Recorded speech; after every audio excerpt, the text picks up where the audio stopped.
Welcome back, everybody, to the NFL Divisional Round version of the 2-on-1 Fast Break podcast. I'm joined by our NFL handicapper, undefeated in the playoffs, Dan Erta.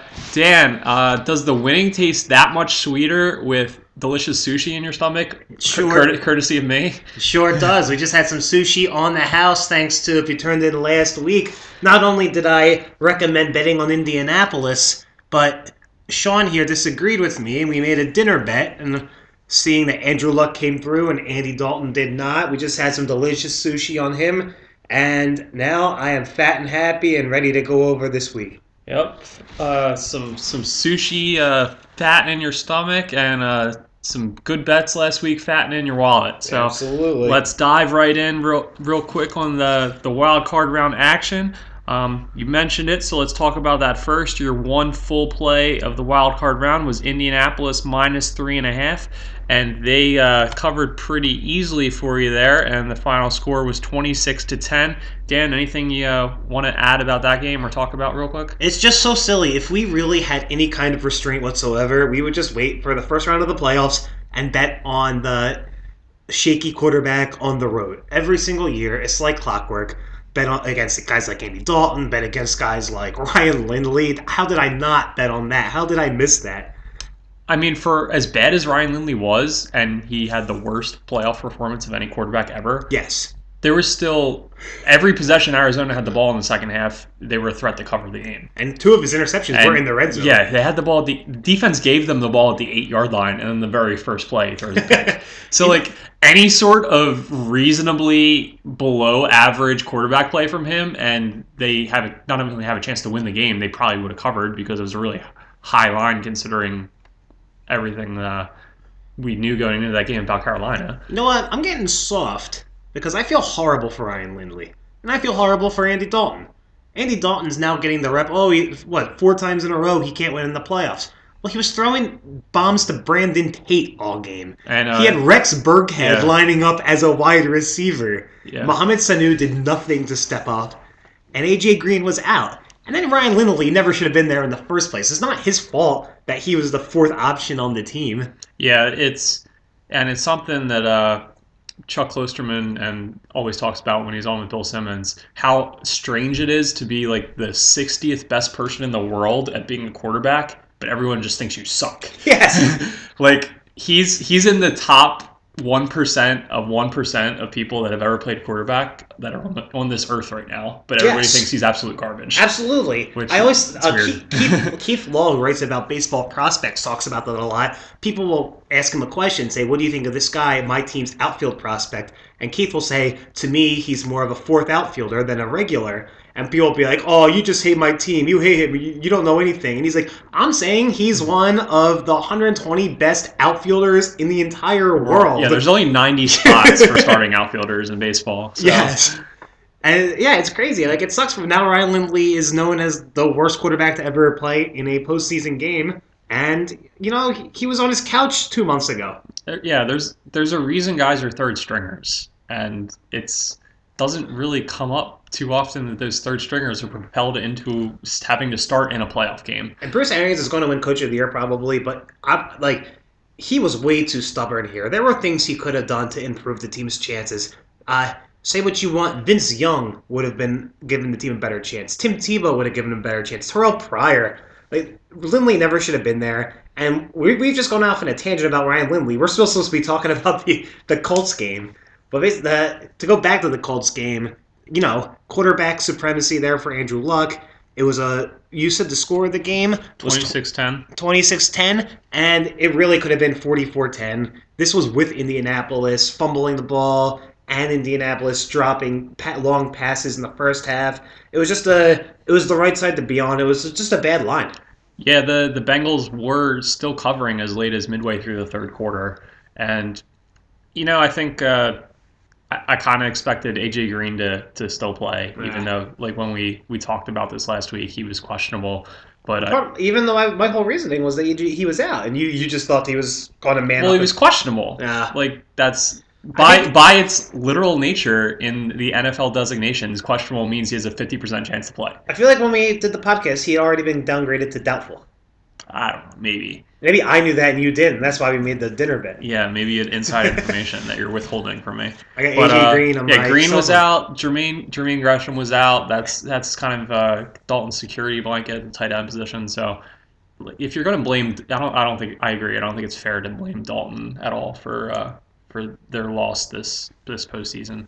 People will do it though. People are doing it. Yeah, sure. That's I, the very nature of being a quarterback. You exactly. either get too much credit or too much blame. So that was your full win, and you also won the beginning of your three-team teaser. You opened up a three-team teaser with Baltimore teasing them up to plus 13.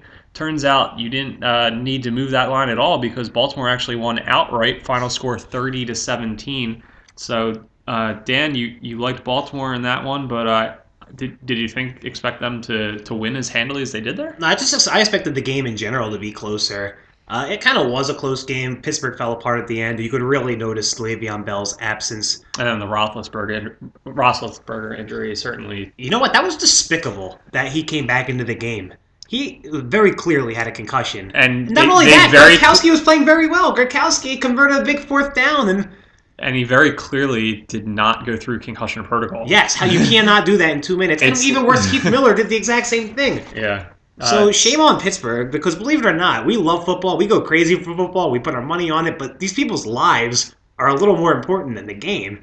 And Pittsburgh did not act that way. No, they certainly did not put player safety first there. Another good postseason performance from Joe Flacco. The man just steps up once the regular season ends. He becomes a different guy. And that Ravens pass rush really had a great game. They were in the backfield all game long, and they're going to need those guys, Dumerville, Suggs, and the rest, to really step up again against the Pats this week. Oh yeah, it's going to be. Sometimes you never like it when an underdog is too popular. I kind of think Baltimore is too popular of an underdog this week, and that's my reason for staying away from the game. I'm not going to take New England, but it's everyone's saying, oh, New England, Tom Brady doesn't want to see Baltimore coming into Foxborough, and it's they're 58% of the bets are on the dog. I never like to see that. My reason for not going with the Ravens is Rob Gronkowski. That's true. He's very good at football. That's my reasoning. I know that's really sharp analysis. So, all right, that concludes the wild card recap. You're 1 1/3 and 0. 1 1/3 on the postseason. So we'll move right into the divisional round matchups. And your first play, you're going with a second leg on that teaser there, and you're taking Seattle down to a pick'em. Dan, I can't think of a reason why Carolina's going to win this game. I guess you can't either. I can't either. I love adding this to the teaser. And like I said to you, if you have $2,000 that you can spare, start $120 teasers with this game. And leave them open for next year, because you're gonna have 100 free 2-team 10-point teasers if you do that. Have you ever investigated how many open teasers you can start at once? Like, what's the most you've ever had pending?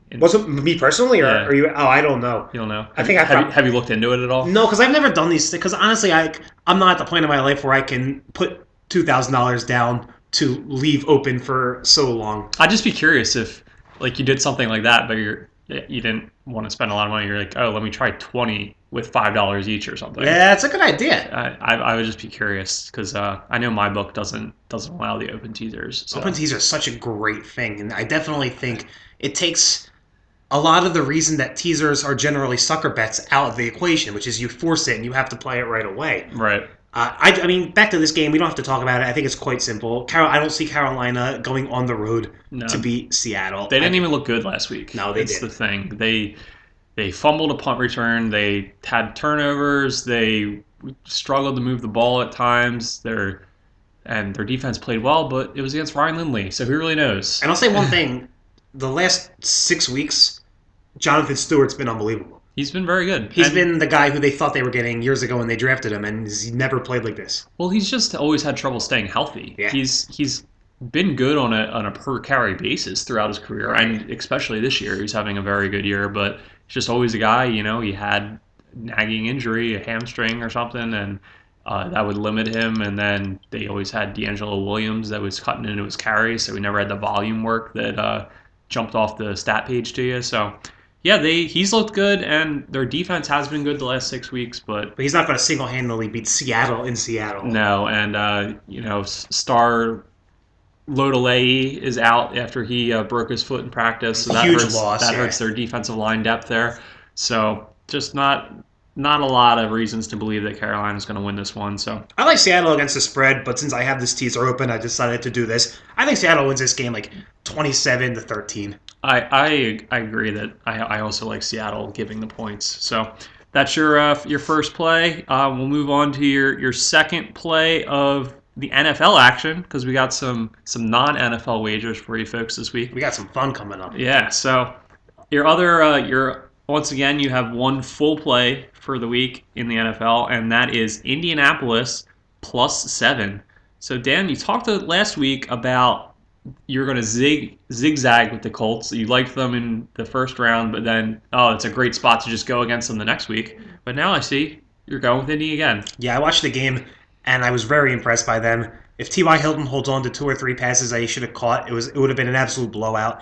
And really, I don't want to sound like one of those talking heads who sound, maybe he's done. But Peyton Manning has not looked good the last couple of weeks. He's looked injured. He has not looked like Peyton Manning. That's why for me in this game, I don't want to go on either side, just because I think if he was healthy, they win pretty easily, and I would like Indy, but Peyton Manning chokes in the playoffs. And he always does. He had a couple weeks to recover because obviously they had the bye.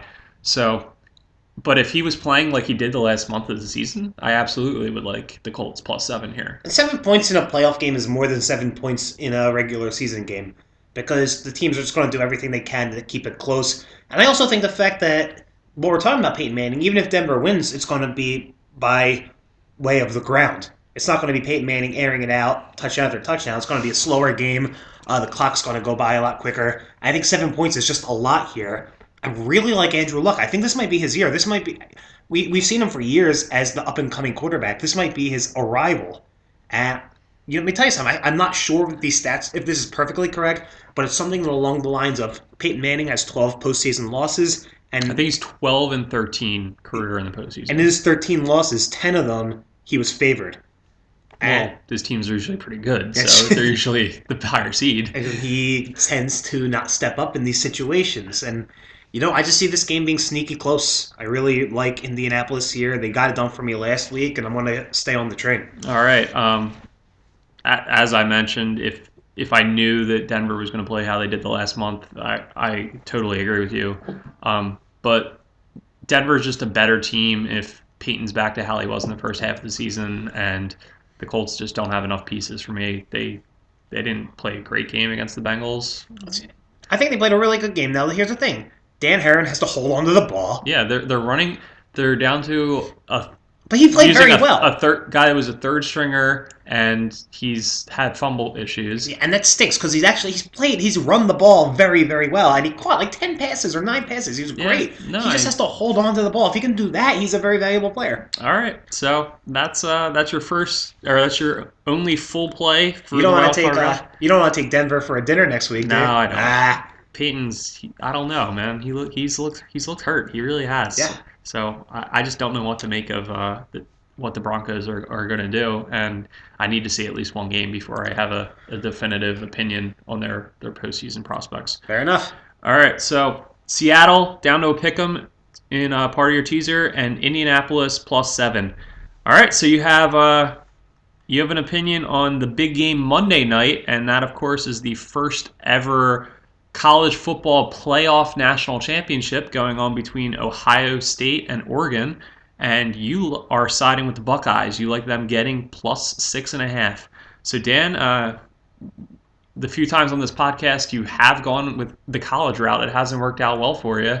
So talk to us about why you like Ohio State here. I love Ohio State here. First off, I think they win the game outright. I'm waiting. Right now, the line's 6.5. I'm hoping it gets back up to 7. I would love the security of a touchdown, but if it doesn't, I'm going to play it. If it happens, from what I hear is the amount of bets that are coming in right now are overwhelmingly on Oregon.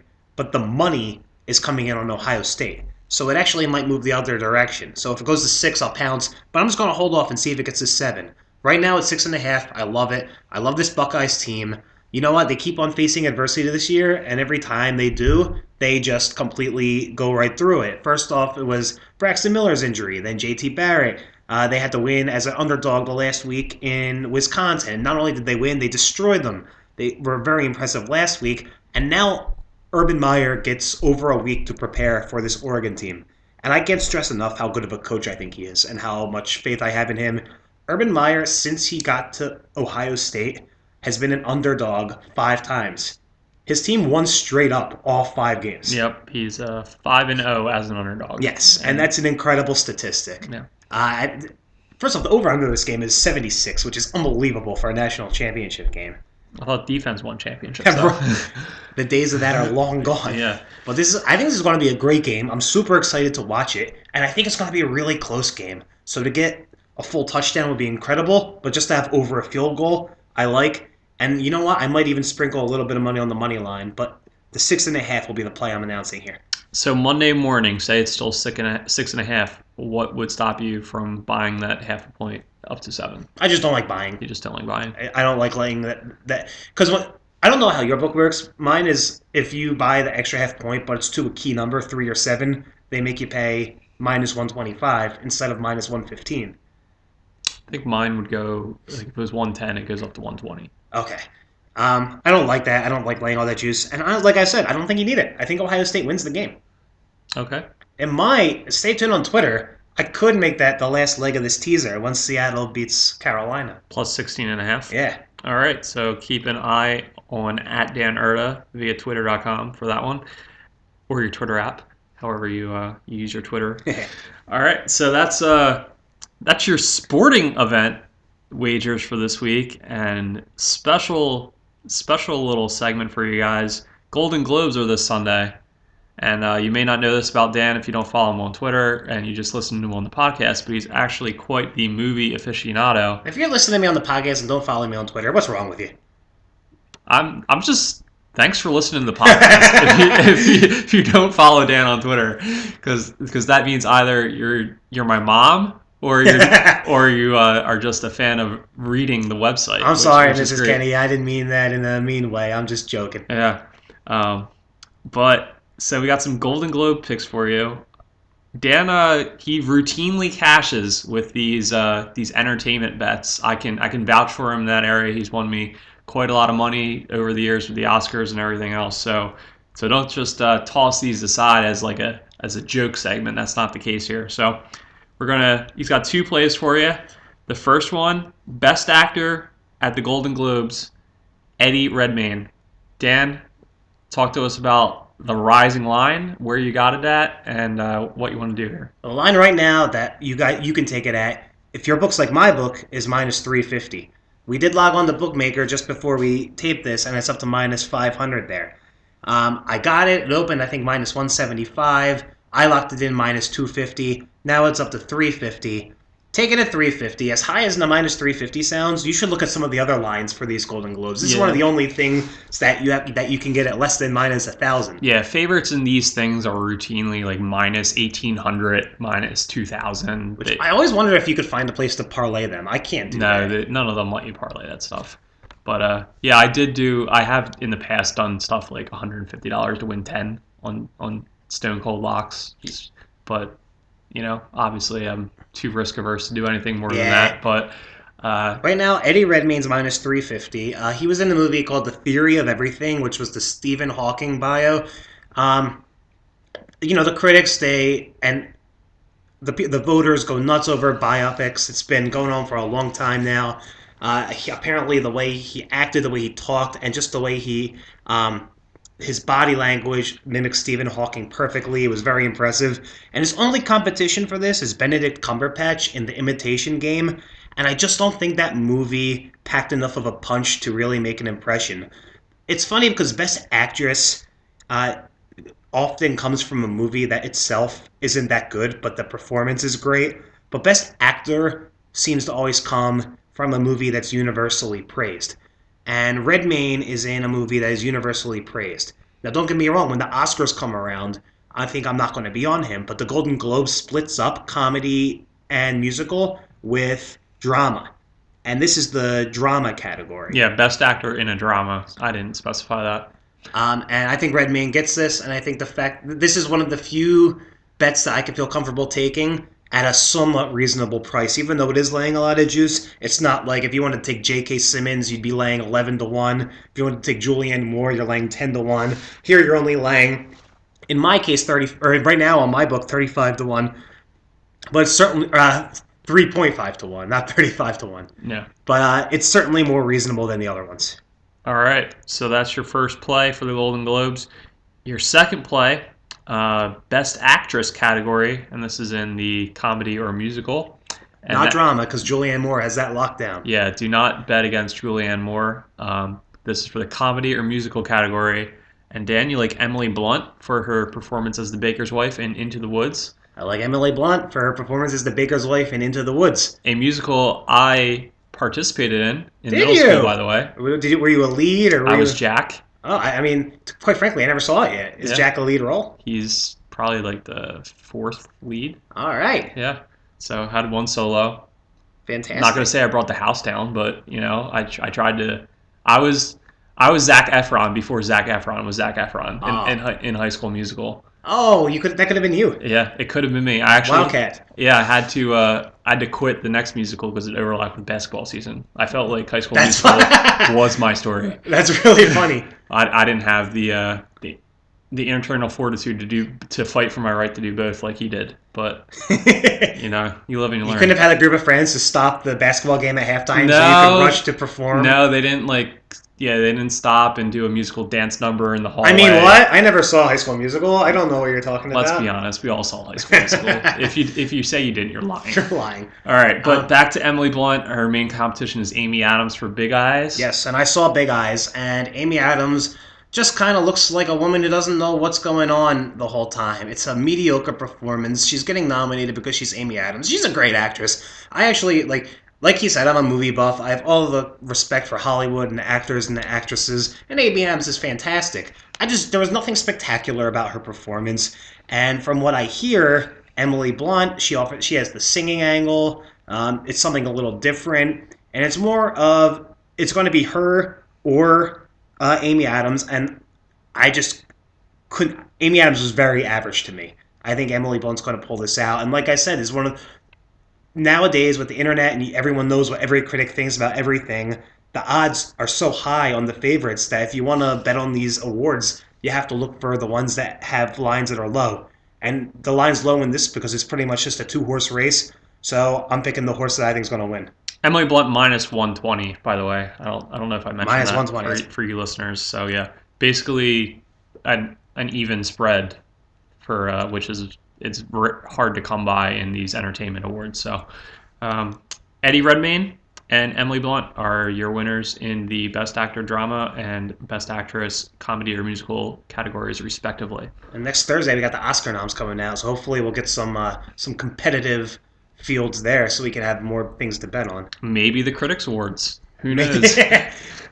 But all right, so finally we asked for some questions out there this week. We did get one out there via Twitter from @TrinidadJames, and James asked if you had to. He's looking for a jersey right now for the Sixers, and you gotta get one, so you got to factor in, is it a player you enjoy watching? But also you have to consider, is this guy going to be with the team for a while? Because you don't want to buy a jersey and then Sam Hinkie trades the guy for a bushel of second-round picks. Yes. So Dan, I know this is something you struggle with the Eagles. And with the Eagles, whenever I buy a jersey, the guy either gets hurt or leaves the team. Yeah. So I've adapted a theory that I'm just going to start buying a bunch of retro jerseys because those guys can't get hurt or leave the team. Okay, so that's one strategy to go with. So in that case, if I were getting a Sixers jersey based on my Eagles jersey theory, I'd probably get Clarence Weatherspoon. You got. Because I like the obscure guys. I like to find. Like right now, my Eagles jerseys are Chris T. Jones, a receiver who played 1 year with the team. I had a Chris T. Jones jersey. Did you? Yeah, I did. It was a waste of money. You could have sold it to me. It wasn't a good jersey. It was a Not, it was a print. It wasn't Okay. a sewn jersey or anything. I had it when I was like 10 or 12, like however old I was when Christy Yeah. Jones played his one season with the And Eagles. they tore his ACL because they used to play on the concrete that was Veterans Stadium and Yeah, ruined many careers there. Michael Irvin can attest to that. Absolutely. But we're So talking about the Sixers now. yeah, what Like dude? as always, you go first because you're the basketball guy. No, I well, Or do you want full me to go first and you full bring it home? full disclosure, I already answered him, but on Twitter, so he already knows the answer that I gave. But I just thought it was an interesting discussion topic. It's really fun. I was at the Sixers game Monday. Their first home win. Actually, incredibly exciting. Of not only 2015 but this entire season. Yes. And it was incredibly exciting, actually. It's the most fun I've had at a game in a long time. But it was 30% off all apparel. So I did go to the store, and I looked around and actually asked myself this exact same question. Yeah. It just sucked that the one guy whose jersey I wanted, they didn't even have in stock yet. So who's that? Big Shot Bob. Robert Covington. All right. So that is your answer. That's my answer. If I could get one Sixers jersey right now, it'd be Robert Covington. Okay. I agree. He's very fun guy to watch. He's performed very well this season. Last night excluded. But my one caveat would be is he's a free agent at the end of the season. Now, I very much think that they're going to re-sign him. I do too. I think he's performed very well, and management's going to recognize that. And he's the type of young player with a lot of room to grow that they are trying to bring in right now.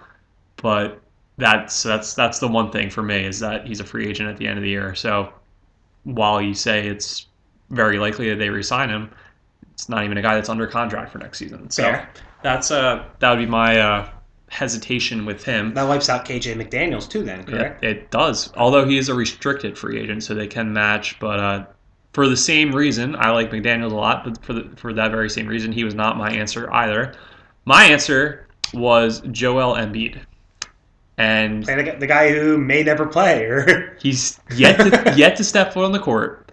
But you gotta love his Twitter persona. He's a social media superstar. he's fantastic. So you just having an MB jersey it's an identifiable commodity just because even for non-basketball, like non-Sixers fans, he's a guy that's known just because of how great he is on social media. Yes. And also, he's the guy that's signed the longest, along with Furkan Aldemir. He signed through 2017.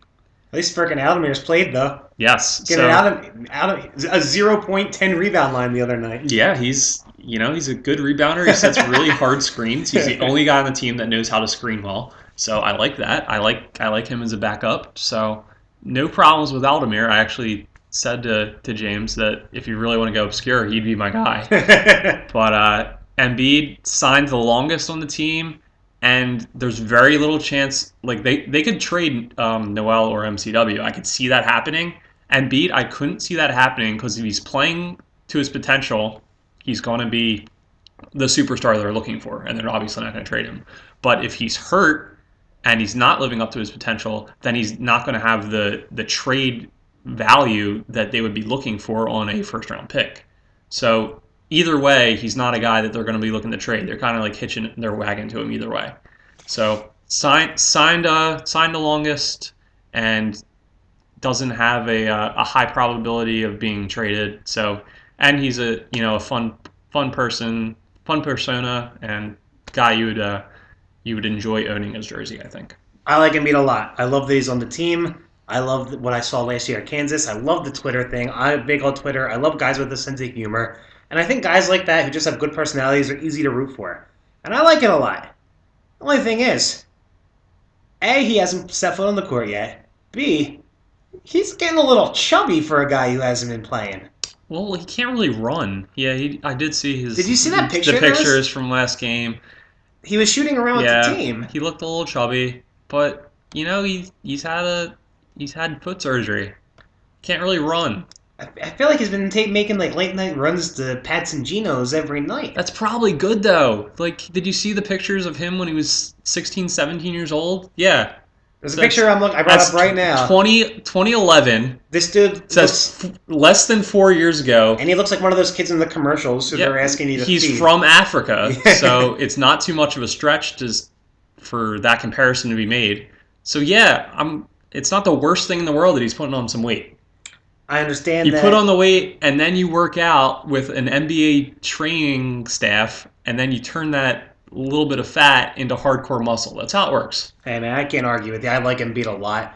I like that he's on our team. And I think he's going to be a good one. It's just is always rolling the dice when you buy a jersey of a guy who hasn't stepped on the court yet.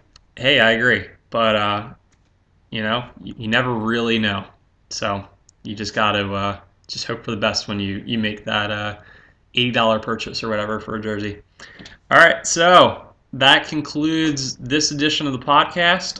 To recap Dan's picks for this week: Seattle pick 'em as part of a teaser, Indianapolis +7, Ohio State +6.5, and the dynamic duo of Eddie Redmayne and Emily Blunt in their respective Best Actor and Best Actress categories at the Golden Globes.